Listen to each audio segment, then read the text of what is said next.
KPM.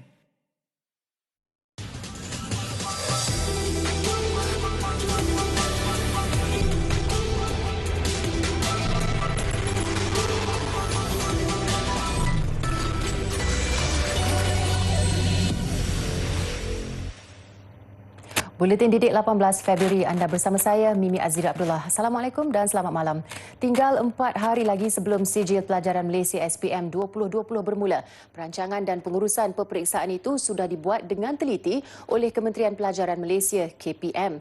Ia demi memastikan calon-calon dapat menduduki peperiksaan dengan tersusun dan lancar serta dalam suasana selamat. Siang tadi, Menteri Kanan Pendidikan Datuk Dr. Razi Jidin berkunjung ke SMK Meru dan SMK Jalan Kebun di Klang, Selangor bagi meninjau susun atur pusat peperiksaan SPM. Turut bersama ialah Ketua Setiausaha KPM, Ketua Pengarah Pelajaran Malaysia dan Pengarah Lembaga Peperiksaan. Kedua-dua sekolah itu mempunyai jumlah calon SPM 2020 yang besar, iaitu 762 calon di SMK Meru dan 616 calon di SMK Jalan Kebun. Bagi menampung kapasiti itu, 4 pusat peperiksaan telah disediakan di SMK Meru, manakala 3 di SMK Jalan Kebun. Pemantauan pusat peperiksaan dilaksanakan bagi memastikan SOP yang telah ditetapkan dipatuhi.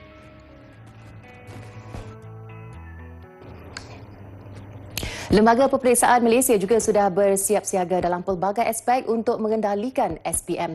Pengarahnya, Datuk Pakarudin Ghazali berkata ini bagi memastikan perjalanan SPM kali ini dapat diuruskan dalam keadaan yang paling selamat dan selesa walaupun berdepan pandemik COVID-19.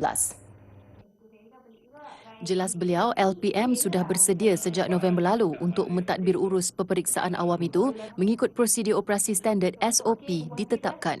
Peperiksaan awam tahun 2020. Sebenarnya kita sudah bersedia sejak daripada awal selepas kita menangguhkan peperiksaan SPM tahun 2020 daripada bulan November tempoh hari, kemudian kita anjakkan kepada bulan Januari bawa ke Februari.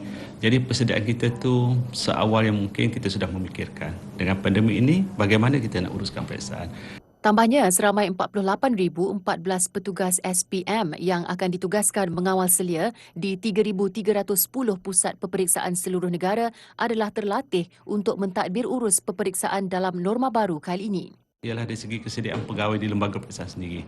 Supaya pegawai kita boleh memikirkan apabila kita mencadangkan sesuatu tu, mereka dah boleh datang dengan idea macam mana nak sediakan garis panduan, macam mana kaedah pelaksanaan. So, perkara ini adalah satu mindsetting awal dan di samping itu kita mendapat input daripada pengurusan tertinggi Kementerian Pendidikan supaya lihat dari semasa ke semasa perkembangan COVID-19 ini, bagaimana peperiksaan ini boleh diuruskan dalam keadaan yang paling selamat dan selesa.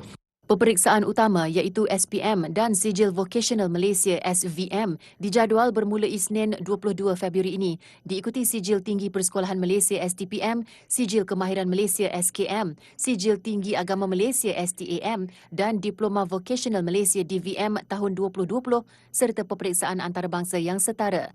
Peperiksaan awam ini akan berlangsung sehingga 25 Mac melibatkan 401,105 calon. Pihak sekolah pula boleh mengadakan kelas tambahan untuk calon peperiksaan SPM dan SVM 2020. Ketua Pengarah Pelajaran Datuk Dr. Habibah Abdul Rahim bagaimanapun berkata ia perlulah mendapat persetujuan daripada ibu bapa serta guru yang terlibat.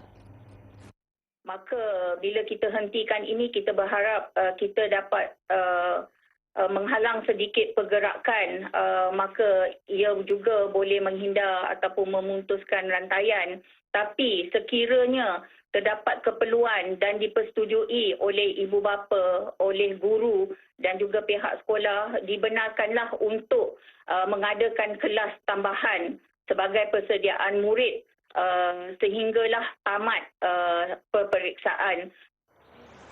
Jelasnya lagi, semua pihak terlibat juga perlu mematuhi sepenuhnya SOP yang ditetapkan. Kementerian turut menyediakan sokongan pembelajaran berterusan kepada calon SPM dan SVM sejak bulan lalu melalui slot TV pendidikan iaitu program Didik TV Road to Success SPM 2020. Dalam pada itu, pengajaran dan pembelajaran di rumah PDPR 2.0 boleh dilaksanakan secara fleksibel mengikut kesesuaian pihak sekolah, guru, ibu bapa dan murid yang terlibat. Datuk Dr. Habibah berkata manual PDPR versi kedua dan panduan pelaksanaan jadual waktunya yang dikeluarkan Kementerian Pendidikan Malaysia KPM bukan bertujuan untuk membebankan mana-mana pihak. Sebaliknya, untuk dijadikan garis panduan dalam melaksanakan PDP secara teratur dan sistematik. Jadi ia semata-mata adalah contoh untuk menjadi rujukan kepada pihak sekolah dan juga guru bagaimana hendak merangka jadual waktu mereka masing-masing. Jadi pihak sekolah tidaklah semestinya memperuntukkan 5 mata pelajaran sehari. Bolehlah disesuaikan mengikut situasi, lokaliti dan juga murid-murid yang hendak dicapai itu. Semuanya bergantung kepada kesesuaian itu dan kreativiti pihak sekolah. Beliau berkata demikian ketika ditemu ramah dalam program Soal Rakyat di TV3 baru-baru ini. Jelasnya pihak sekolah dan guru boleh mempelbagaikan strategi dan pendekatan mereka dalam melaksanakan kaedah PDPR yang difikirkan terbaik. Ia bagaimanapun perlu mengambil kira peruntukan masa minimum PDP agar penyampaian kandungan suatu mata pelajaran itu dapat dipenuhi. Langkah itu bagi memastikan tiada murid yang ketinggalan atau tidak mencapai kandungan asas mata pelajaran masing-masing. PDPR 2.0 juga jelasnya boleh dilaksanakan secara dalam talian, luar talian, secara offside atau gabungan beberapa pendekatan berdasarkan kesesuaian dan kemampuan masing-masing. Mengulas isu peranti pula, Datuk Dr. Habibah berkata, ibu bapa boleh berhubung dengan pihak guru bagi membincangkan kaedah penggiliran penggunaan peranti. Guru juga boleh membuat rakaman atau memberi bahan pelajaran yang boleh dirujuk oleh murid secara kendiri pada waktu luar jadual. Lokasinya di luar bandar tetapi kemudahan dinikmati setanding kawasan bandar termasuk liputan internet meluas. Itu kemudahan di sebahagian kawasan Felda yang bermanfaat kepada generasi ketiganya bagi proses PDPR.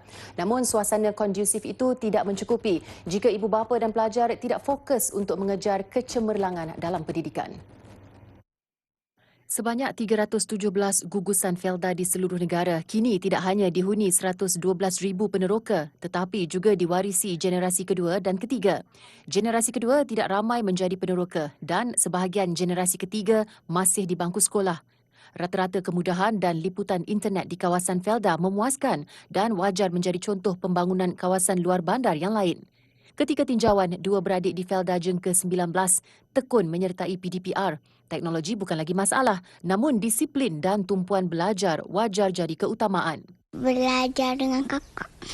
Ya, cikgu bagi juga kerja sekolah. Cikgu bagi kerja sekolah apa? Sekolah bahasa Arab dengan pendidikan Islam, bahasa Melayu, Inggeris. Semua tu lah.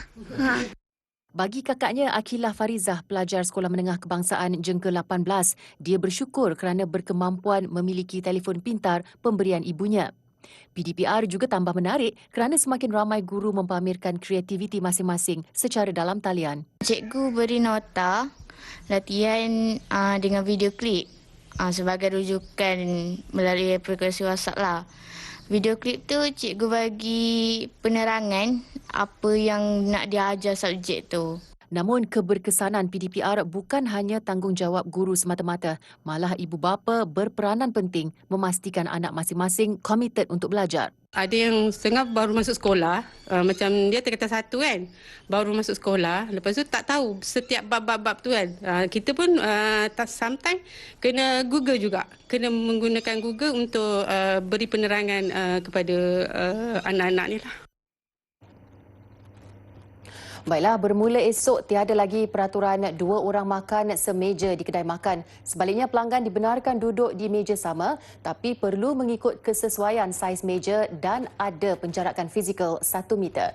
Menteri Kanan Keselamatan Datuk Seri Ismail Sabri Yaakob berkata peraturan itu dikuatkuasakan di seluruh negara tanpa mengira status pelaksanaan Perintah Kawalan Pergerakan PKP, Perintah Kawalan Pergerakan Bersyarat PKPB atau Perintah Kawalan Pergerakan Pemulihan PKPP. Kerajaan juga hari ini mengumumkan membenarkan jumlah penumpang dalam kenderaan berdasarkan kapasiti tempat duduk di seluruh negara termasuk di negeri yang menguatkuasakan PKP.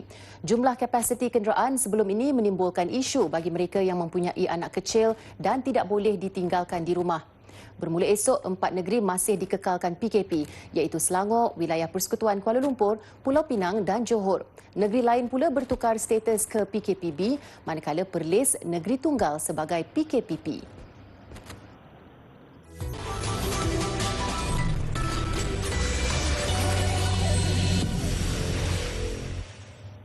Bertemu kembali, saluran khas TV Pendidikan Didik TV Kementerian Pendidikan Malaysia KPM dijangka membantu pelajar dalam memantapkan lagi proses pembelajaran di rumah. Ini kerana program yang diterbitkan khusus itu berteraskan kurikulum dan co-kurikulum KPM selain penyiaran berita mengenai dunia pendidikan dan program bercorak didik hibur.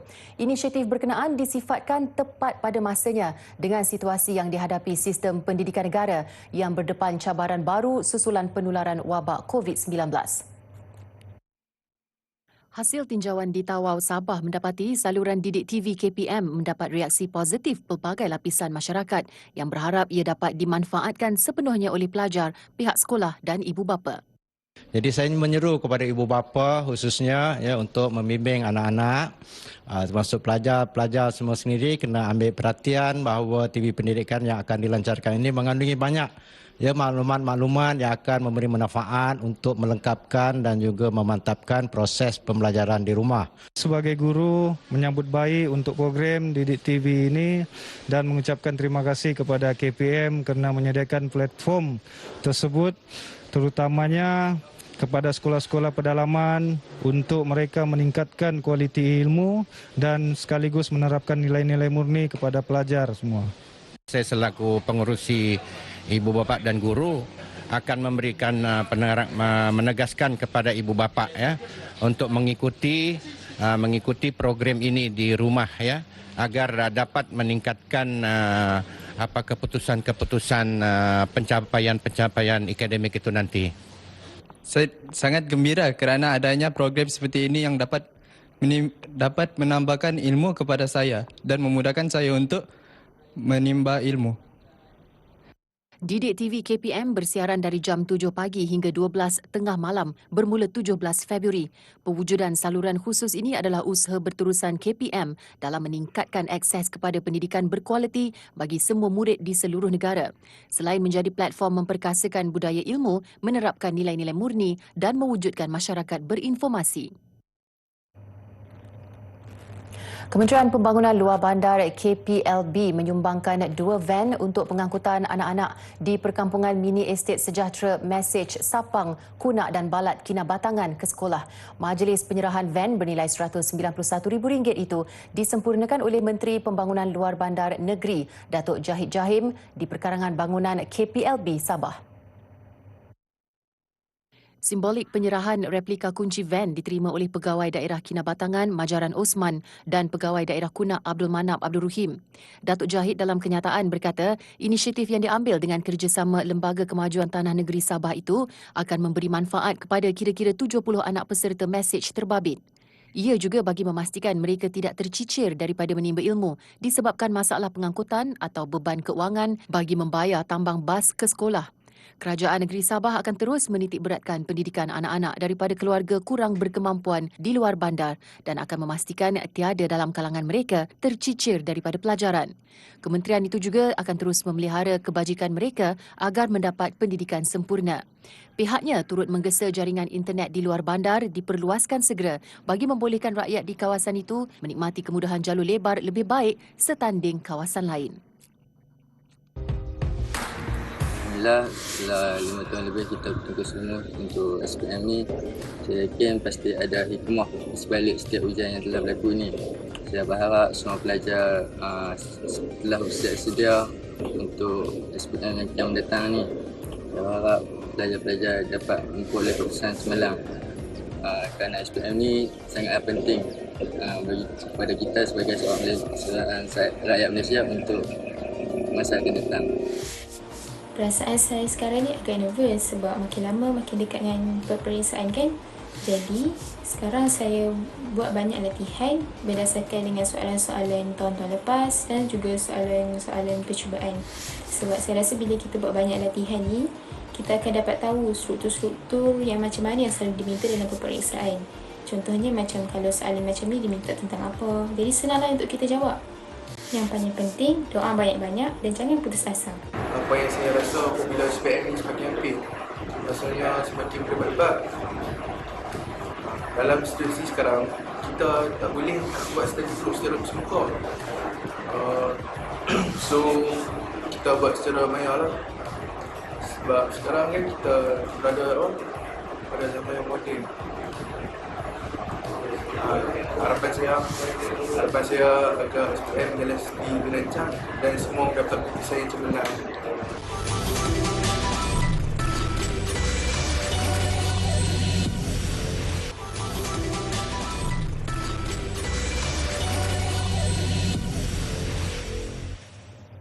Bermula dengan permintaan seorang pelajarnya, Cikgu Shaliza Ibrahim kini dikategorikan sebagai antara pakar rujuk tata bahasa dalam kalangan warga net. Selesa menjadi dirinya sendiri, malah kaedah yang diajar juga berbeza berbanding pelajaran formal di sekolah. Guru ini sering tampil dengan video terkini dalam memartabatkan bahasa Melayu.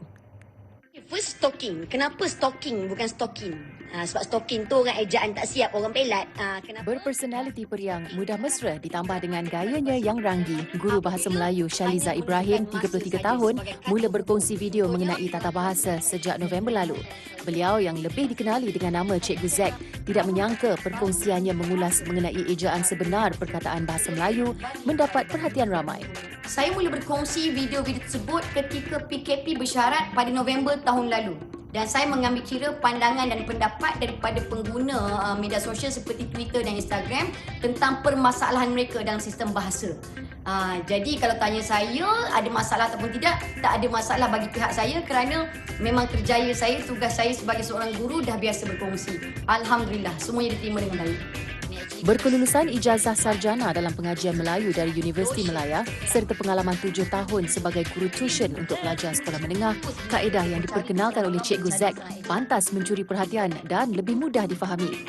Menurutnya, kesalahan tata bahasa terutama ejaan kerap dilakukan oleh pelajar dan yang paling dibimbanginya apabila perkara itu berterusan ketika peperiksaan.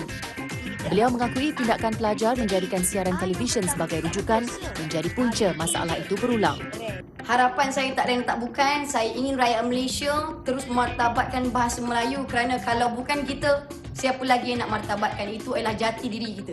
Orang kata di mana bumi dipijak, di situ langit dijunjung. Kita berpijak di bumi Malaysia, maka langit Malaysia lah yang kita junjung. Kita perlu martabatkan bahasa ibunda kita, bahasa kebangsaan kita, bahasa Melayu. Seperti semua guru lain, usaha Cikgu Zack memberi manfaat kepada pelbagai generasi. Dari segi sambutan dan penerimaan, Alhamdulillah saya rasa bersyukur sangat-sangat.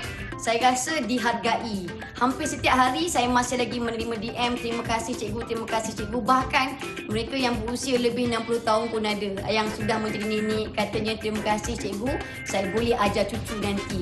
Jadi sangat-sangat positif dan perkara itulah yang menyebabkan saya nak teruskan lagi. Niat itu, walaupun bagi kita kecil saja perkongsian kita, tapi mungkin bagi setengah orang besar maknanya. Jadi saya bersyukur sangat-sangat. Ui, berani soalan ni ya. BM atau BI? Hidup ni kalau kau nak pasang dua dik, tak ada masalah dengan syarat yang pertama kau kayakan dulu. Manjakan dulu, hebatkan dulu dia. Barulah boleh pasang dua. Tak adalah bahasa kita pun nak merajuk. Baiklah, ini juga sesuatu yang baik untuk kita renungkan dan diharapkan jadi inspirasi kepada generasi muda untuk tampil dengan lebih banyak kreativiti teknologi. Kisahnya mengenai sebuah kedai kopi di Tengkera, Melaka yang menggunakan khidmat robot sebagai penghantar makanan. Inisiatif menggunakan robot ini dilakukan oleh Ahko Kopitiam yang terletak di Jalan Tun Tan Cheng Lok. Pemiliknya Fun Kuo Chuan yang juga seorang juruterbang berkata dia menggunakan robot sebagai pengganti pelayan di kedainya bertujuan mengurangkan kontak sesama individu bagi mengelak jangkitan COVID-19. Ini secara tidak langsung dapat membantunya mengisi kekurangan pekerja ketika pelaksanaan PKP dan upah buruh boleh ditolak dengan kos RM40,000 yang dilaporkannya untuk membeli robot ini. Robot jenis Pudubot ini mampu berfungsi sehingga 20 jam tanpa henti dengan berupaya menampung berat maksima 40 kg dalam satu masa. Kerana pertama sekarang kan lagi ada jangkitan COVID, jadi SOP itu ketat untuk mengurangkan orang berdekatan dengan kontak yang dekat. Jadi kita pilih pakai robot, jadi close contact tu akan jadi kurang, jauh lebih kurang. Dan kedua tu sekarang cari pekerja kan agak susah. Jadi kita pakai robot tu salah satu inisiatif untuk memudahkan kita untuk menjalankan bisnes kita. Menurut Guo Chuan, robot itu diprogramkan untuk bergerak mengikut laluan trek yang dipasang alat pengesan untuk ke meja makan pelanggan dan boleh juga melakukan kerja mengemas meja. Pun begitu, maklum balas yang diterima daripada pelanggan agak berbelah bahagi. Robot ini cun, and then tapi I rasa I suka human touch lah.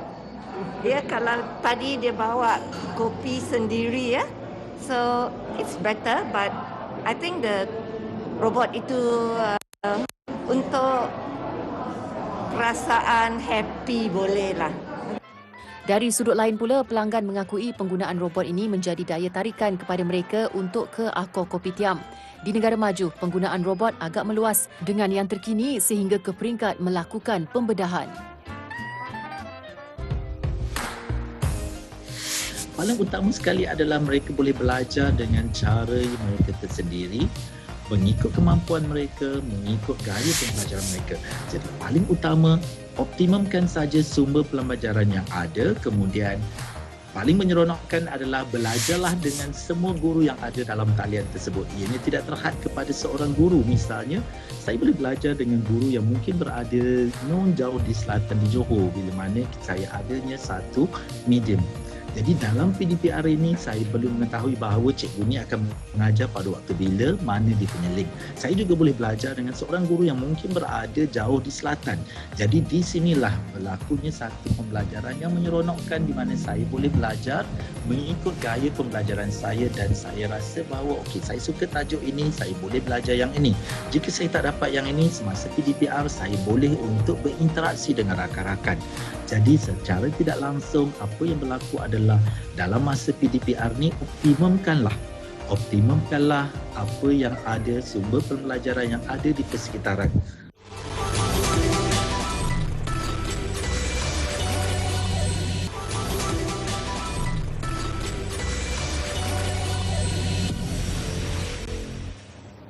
Sedikit laporan luar negara. Dapat kembali semula ke sekolah setelah sekian lama di bawah perintah larangan pergerakan.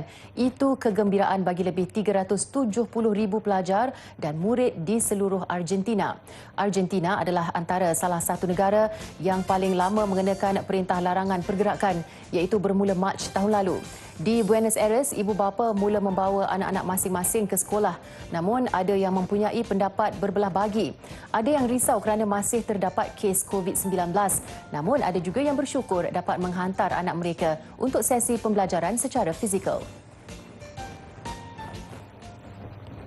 Kita beralih ke perkembangan teknologi. Agensi Angkasa Lepas Amerika Syarikat NASA mengumumkan pihaknya dalam perjalanan untuk mendarat di planet Marikh. Misi bertujuan mencari bukti kemungkinan wujud hidupan masa lalu di bawah permukaan Marikh. Mengikut jadual, pengembaraan The Mars 2020 Perseverance rover akan memfokus kepada ruang seluas 8 km kali 6.4 km di pinggir delta bekas sebuah sungai lama di Marikh. We are actually trying to learn some very specific things. And so there are four main objectives of the Perseverance rover mission. The first one, of course, is to understand the geology, so looking at rocks. But we're really interested in specific things that geology can tell us, like habitability in the past. So habitability is an environment in which life, as we understand it, could have existed.